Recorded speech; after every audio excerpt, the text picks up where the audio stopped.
Hi, it's Scott Walker. Scott, David Koch, how are Hey, you? David. I'm good. And yourself? I'm very well. A little disheartened by the situation there, but what's the latest? We're actually hanging pretty tough. I mean, amazingly, there's a much smaller group of protesters, almost all of whom are in from other states today. The state assembly is taking the bill up, getting it all the way to the last point it can be at where it's unamendable, but they're waiting to pass it till the Senate's in. The state Senate still has the 14 members missing.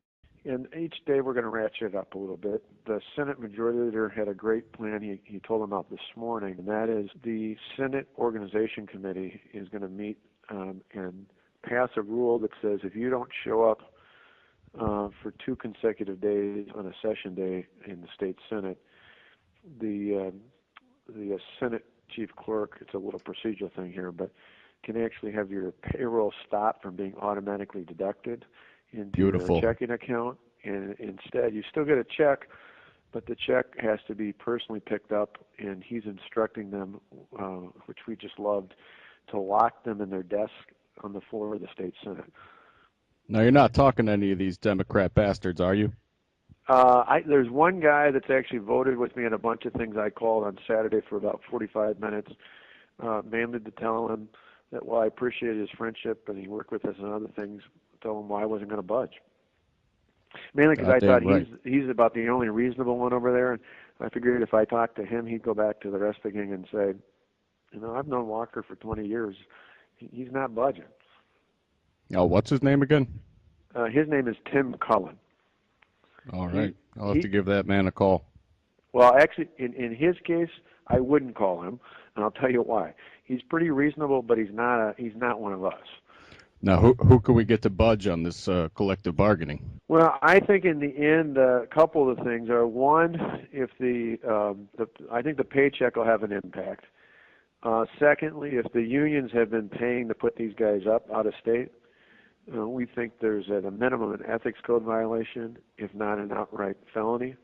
Well, they're probably putting hobos in suits. Yeah, that's what we do sometimes. Well, paying for the senators to be put up. I know they're paying for these guys to be in. No, you can. I mean, people can pay protesters to come in. I mean, that's not an ethics code. But I mean, literally, if the unions are paying the 14 senators, if they're paying for their food, their lodging, anything like that, we believe at a minimum it's an ethics code violation, and it may very well be a felony misconduct in office. So we're trying about 4 or 5 different angles. Figuring each day we crank up a little bit more pressure. The other thing is I've got layoff notices ready. We put out the at-risk notices. They'll go out early next week, and we'll probably get 5,000 to 6,000 state workers will get at-risk notices for layoff. We might ratchet that up a little bit too. Beautiful, beautiful.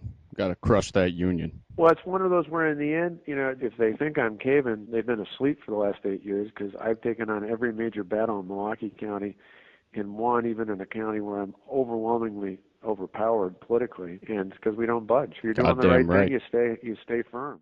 We're not compromising. You got a few of the radical ones who, unfortunately, one of them is a minority leader, but most of the rest of them are just looking for a way to get out of this. They're scared out of their mind. They don't know what it means. There's a bunch of recalls up against them. They'd really like to just get up back here and get it over with. So the paycheck thing, some of the other things threatens them. I think collectively there's enough going on as long as they don't think I'm going to cave, which again we have no interest in. An interesting idea that was brought up to me this morning by my chief of staff is putting out an appeal to the Democrat leader that I would be willing to sit down and talk to him, the Assembly Democrat leader, plus the other 2 Republican leaders. Talk, not negotiate, and listen to what they have to say. If they will in turn, but I'll only do it if all 14 of them come back and sit down in the state assembly. They can recess it to come back over and talk to me, but they'll have to go back there. And once they've gone into session, they don't physically have to be there. If they're actually in session for that day and they take a recess, the 19 Senate Republicans could then go into action and they'd have a quorum because they started out that way. If you heard that I was going to talk to them, that would be the only reason why is we would only do it if they came back to the Capitol with all 14 of them. Then my sense is, hell, I'll talk. If they want to yell at me for an hour, I can deal with that, but I'm not negotiating. Bring a baseball bat. That's what I do. I have one in my office. You'll be happy with that. I got a slugger with my name on it. Beautiful. Beautiful. In the last couple of days, when I do the TV shows, I've been going after Obama because he stuck it, although he's backed off now, but he stuck his nose in here. And I said, they asked me what I thought about it. I said, last time I checked, this guy's got a much bigger budget deficit than we do. Maybe he should worry about that and not stick his nose in Wisconsin. And I got to tell you, the response from around the country has been phenomenal. I had Brian, the new governor over in Nevada, called me last night and said he's new as well as me. He said, Scott, don't come to Nevada because I'd be afraid you'd beat me running for governor. That's all they want to talk about is, what are you doing to help the governor in Wisconsin? And John's got to stand firm in Ohio. I think we can do the same thing with Rick Scott in Florida. I think Snyder, if he got a little more support, probably could do that in Michigan. I mean, you start going down the list, there's a lot of us new governors who got elected to do something big. You're the first domino. Yep, this is our moment. Yeah. What else could we do for you down there? First budget I put through was pretty bold, aggressive. The union went nuts on me and got all sorts of grief, but a couple weeks later I'm in a Veterans Day parade, and I'm going down the line, and usually unless you're a veteran, politicians all get polite applause, but nobody gets it. I come down the line, 40, 50 people in a row, hands up, thumbs up, cheering, screaming, yelling, way to go, hang in there, Walker. And then after about 40 or 50 people like that, there's a guy flipping me off. The people who know it's right will cheer you, they'll applaud you, they'll run through a wall for you. And the people who don't like you, they're going to flip you off. But stop worrying about them, because the other day there were 70,000, probably 2/3 were against the bill, 1/3 were for. 70,000 people at the Capitol. All week there's been 15 to 30,000 a day. But I remind all our lawmakers that there's 5.5 million people in this state. And just because a bunch of guys who can jump off of work because of their union bills doesn't mean the rest of the people in your district aren't with them. The more groups that are encouraging people not just to show up, but to call lawmakers and tell them to hang firm with the governor, the better. Because the more they get that reassurance, the easier it is for them to vote yes. Right. The other thing is more long term, and that is after this, a lot of these guys are going to need, they don't necessarily need ads for them, but they're going to need a message out reinforcing why this was a good thing to do for the economy, a good thing to do for the state.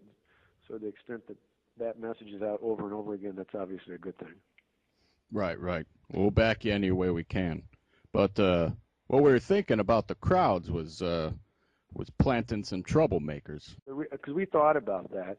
The problem with, or my only gut reaction to that would be, right now,